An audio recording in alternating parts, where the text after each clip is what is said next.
أعوذ بالله من الشيطان الرجيم بسم الله الرحمن الرحيم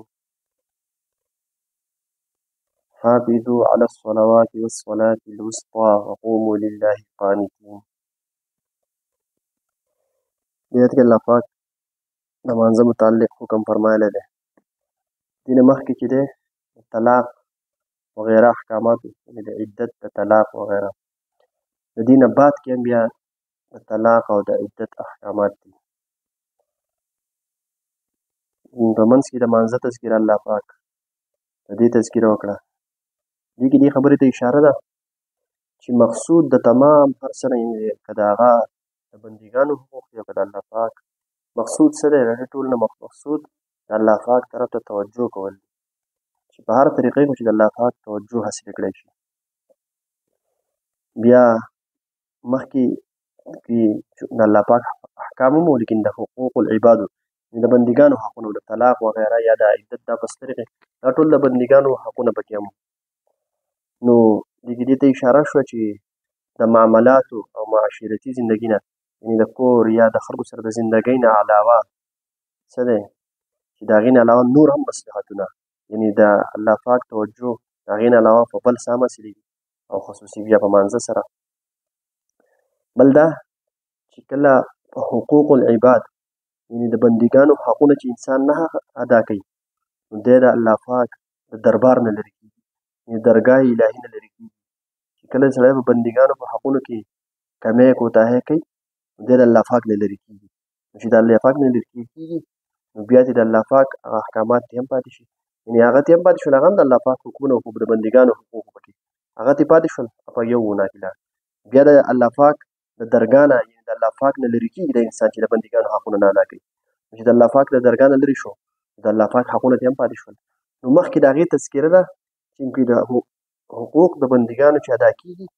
نو د دې لازمي نتیجه دی چې انسان چې دی د الله پاک درګاه نه لرې کېږي نه بلکې نږدې کېږي، نو بیا د الله پاک حق هم صحیح ادا کوي. خلاصه دا چې مخکې آیتونو کې الله پاک احکامات هم لیکن د حقوق العباد تذکره وکړي او په دې کې الله پاک د حق الله یعنې د الله پاک د حق تذکره ده یا خاص کر د الله پاک توجه چې د ټول نه زیات حاصلېږي او په مانځه سره حاصلېږي. نو دې طرف ته اشاره وشوه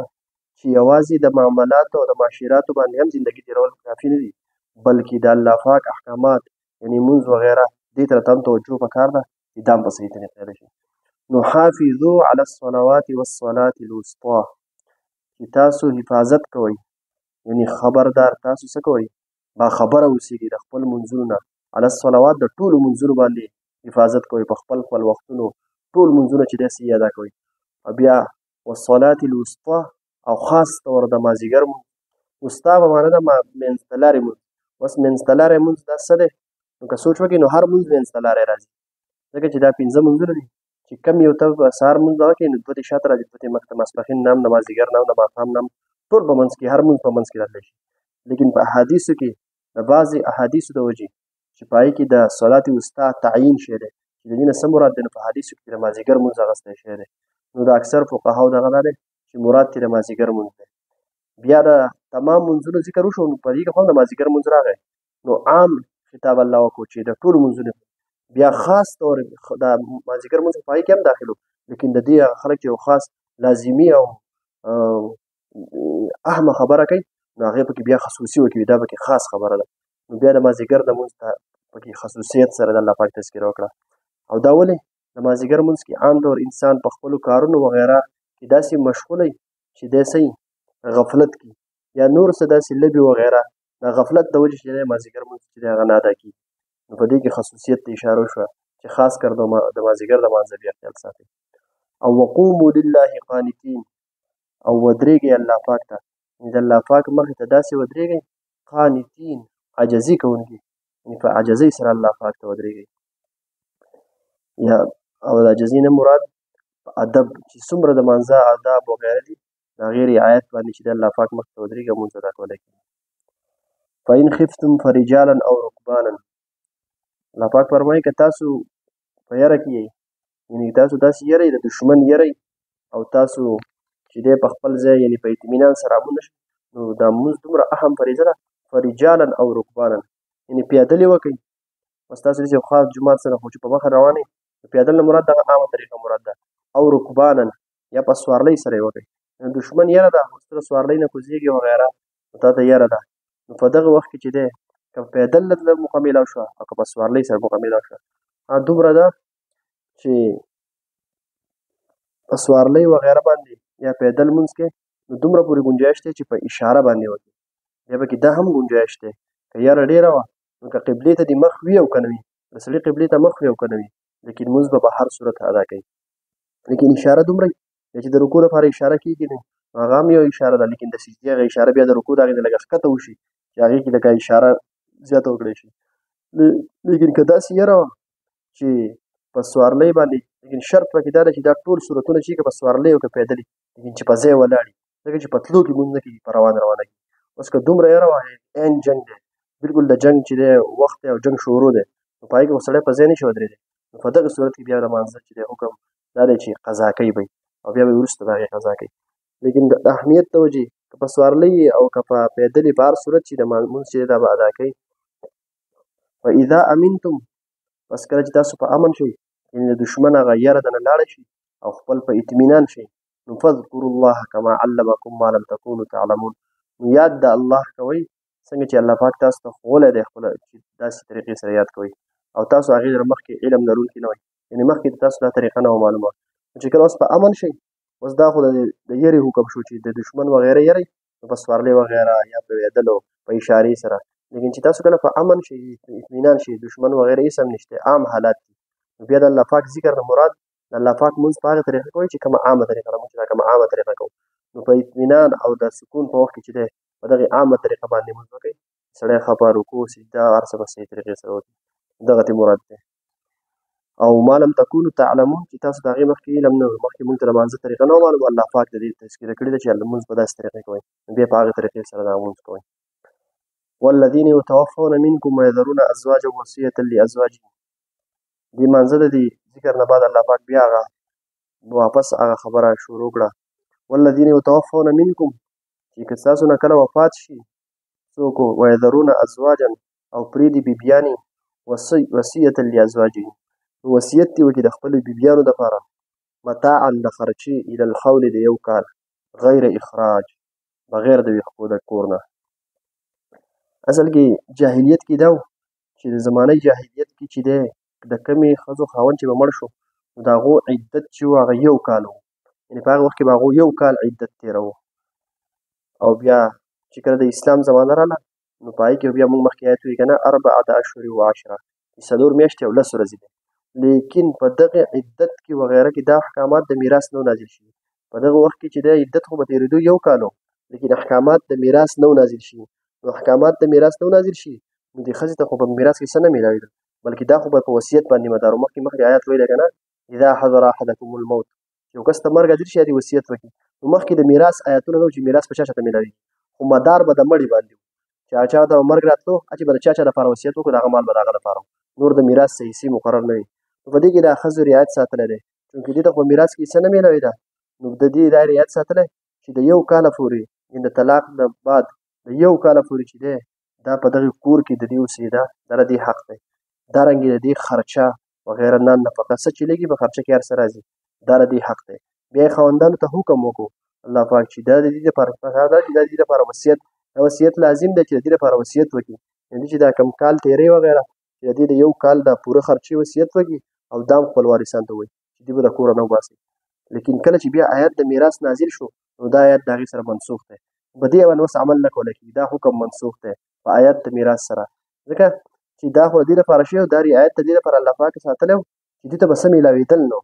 اوس دا یو کال پورې دا خرچه وغیره او په دې کور کې پاتې کېدل دا د دې حق وګرځو بیا خاوندانو ته حکم وکړو چې دا د دې لپاره وصیت وکړئ چې دا به دې نه وباسي دا وارثان. لیکن بیا چې آیات د میراث نازل شو نو په هغې کې د هر چا خپله حصه ده د ښځې خپله حصه ده نو چې ښځې ته خپله حصه میلاو شي نو د خپل په کور کې به ورته هم میلاوېږي په مال کې په هر شي کې به ورته حصه میلاوېږي نو په کور کې په خپله حصه کې دې اوسي او دا خپلې نه دي بیا خرچه کوي دا د هغه وخت خبره دا بیا منسوخ دی چې په کوم وخت کې چې د آیات د میراث نه نازل شي.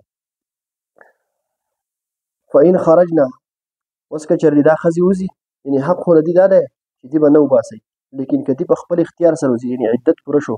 4 میاشتې او 10 ورځې پوره شوي یا دا په داسې صورت کې چې حمل او بچی وزېږو عدت خو ختم شي د هغې سره نو که د مرګ عدت دی نو ختم شو نو که دوی په خپله باندې اوسي وارثانو ته خو دا حق نه دی چې دوی وباسي د کوره لیکن فإن خرجنا او که چېرې دا ښځې به اوځي په خپله نو فلا جناح علیکم په تاسو باندې بیا څه ګناه نشته فیما په هغې څه کې فعلن فی انفسهن چې دوی کوي د خپلو نفسونو سره من معروف د قاعدې مطابق د شریعت مطابق که دوی بیا د کور نه وځي او نکاح وغیره کوي مراد دې نکاح دی من معروف د دستور مطابق یعنې که دوی نکاح کول غواړي عدت تېرېدو نه وروسته په تاسو په دې کې څه ګناه نشته نکاح کې دا دی چې د شریعت مطابق وي که د شریعت مطابق نه وي نو بیا منع کول جایز دي لیکن که شریعت مطابق نکاح کوي نو بیا به تاسو څه ګناه نشته بیا د دې خپله مرضي ده که نکاح کوي نو کوي او والله عزیز حکیم او الله پاک عزیز زبردست غالب ذات دی حکیم حکمت والا دی ور داسې قسمه اخره کې چې دا والله عزیز حکیم داسې الفاظ راځي دا د پوره آیات منشئ یعنې د دې دا تذکیره په اخره کې وښودل شي چې الله پاک عزیز زبردست دی غالب دی یعنې که الله پاک څه حکم لازموي نو څوک یې منع کولی نه شي کم حکم چې هم لازموي نو په هغې کې هغه خود مختاره دی طاقتور ذات دی په خپله باندې غالبه دی د الله پاک مرضي ده که کم احکامات بیانې تاسو پرې عمل کوئ یا حکیم حکمت والا دی یعنې الله پاک خو زبردست ذات دی که څه حکم نازلوي نازلول غواړي لیکن حکمت والا دی کوم حکم چې نازلوي په هغې کې د بندګانو خیر د بندګانو مصلحت یې پکې یعنې عزیز حکیم نه دغې ته اشاره چې الله پاک عزیز غالب هم دی او حکیم حکمت والا دی یعنې کوم الله پاک چې کوم احکامات وایي په دې کې د انسان خیر په دې باندې عمل کول پکار دي وللمطلقات متاع بالمعروف حقا على المتقین وللمطلقات او طلاق شده ښځو دپاره متاع خرچه ده بالمعروف د قاعدې مطابق حقا على المتقین دا حق دی دا په متقیانو باندې په پرهیزګارانو باندې اوس دې وللمطلقات مخکې خو هم داسې آیات تېر شو موږ ویلو چې على الموسي قدره على المقتر قدره ومتعوهن مخکې آیات کې تېر شول چې دا پیدا رسول چې دي دا په مالدار باندې هغه په قدر او د غریب باندې د هغه په قدر چې څومره د هغه وسعتي نو هلته دې څه مراد دلته بیا د آیات الله پاک راوړو نو دلته هلته دې جدا مراد او دلته دې جدا مراد دی هلته هغه ښځه وه چې هغې سره یوازوالی نه یې راغلی او هغې د طلاق وشي نو که مهر نه مقرر کړی شي نو کپړه وه او که کپړه یا وغیره څومره خرچه ورکولی شي او که مهر مقرر شوی نو نیم مهر و دلته وللمطلقات متاع بالمعروف د مراد هغه ښځې چې هغو ته طلاق شوی او طلاق ورته د څه نه بعد شي چې یوازوالی یعنې معنا کوروالی وغیره شي او د هغې نه وروسته چې دی طلاق وشي مخکې او دې کې فرق دی مخکې هغه چې کوروالی نه وي شوی دلته دا چې کوروالی وشي او یوازوالی راشي او د هغې نه وروسته چې دی بیا ښځې ته طلاق وشي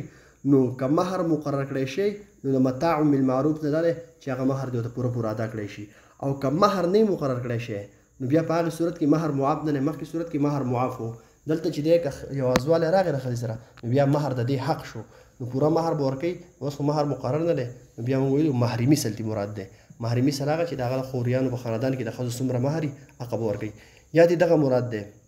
یا متاع بالمعروف نه یا مراد دا دی چې دغه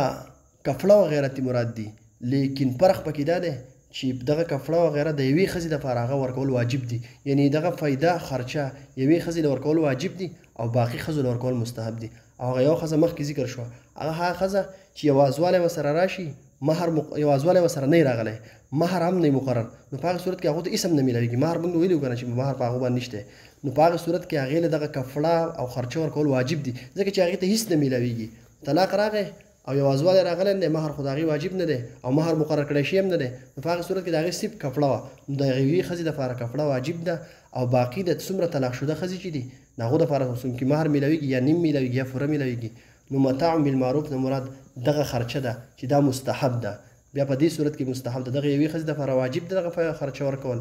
د هغې کم از کم مقدار کپړه دی او د نورو ښځو دپاره مستحب ده یا وللمطلقات متاع بالمعروف